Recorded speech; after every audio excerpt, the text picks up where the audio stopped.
ہمارا یہ جو دل ہے روزانہ 1,00,000 دفعہ دھڑکتا ہے.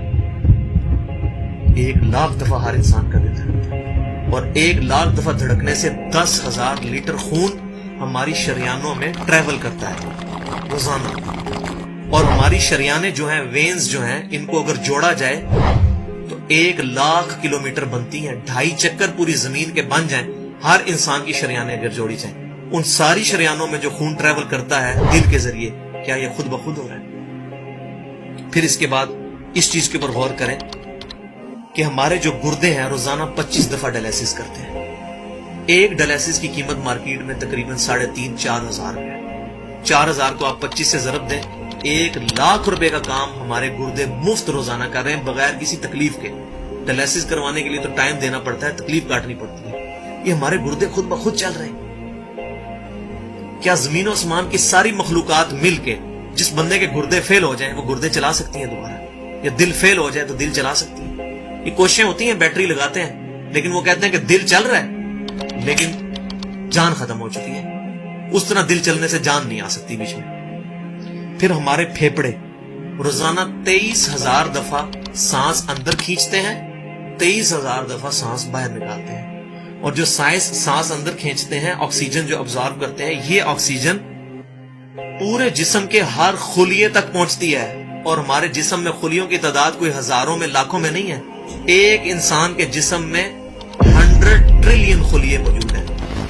100 ٹریلین، اور 1 trillion is equal to 1000 billion, 1000 ارب کے برابر. اس کو سمجھانے کے لیے سائنٹسٹ نے یہ اگزامپل دی ہے کہ اگر انگلینڈ جیسے 30 ملک ہوں اور وہ 30 کے 30 ملک درختوں سے پر ہوں، ہر درخت کے 10,000 پتے ہوں، تو جتنے پتوں کی تعداد بنتی ہے نا، 30 انگلینڈ جیسے ملک مکمل درختوں سے بھرے ہوئے، وہ سارے پتے گنے جائیں، ہر درخت کے 10,000 پتے ہوں، تو یہ 100 ٹریلین فگر بنتا ہے. اتنے خلیوں تک آکسیجن روزانہ پہنچتی ہے. جسم کے اندر خلیے موجود ہیں، اور ہر خلیہ ایک پرفیکٹ فیکٹری ہے. پاور جنریشن پلانٹ اس کے اندر لگا ہوا ہے، وہ اپنی خوراک تیار کرتا ہے. ہر خلیہ اس تک آکسیجن پہنچتی ہے، خون کا نظام پہنچتا ہے. یہ سارے کا سارا کمپلیکس سسٹم کیا خود بخود ہو رہا ہے؟ زمین و آسمان کی ساری مخلوقات مل کے یہ کام نہیں کر سکتی، جس کے بارے میں ہمیں وہم ہو گیا شاید یہ خود بخود ہو رہا ہے. پھر اپنی آنکھوں کے اوپر غور کریں.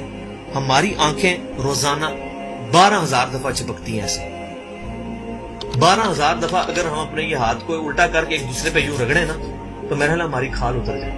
اس سے زیادہ نازک چیز ہماری آنکھ ہے.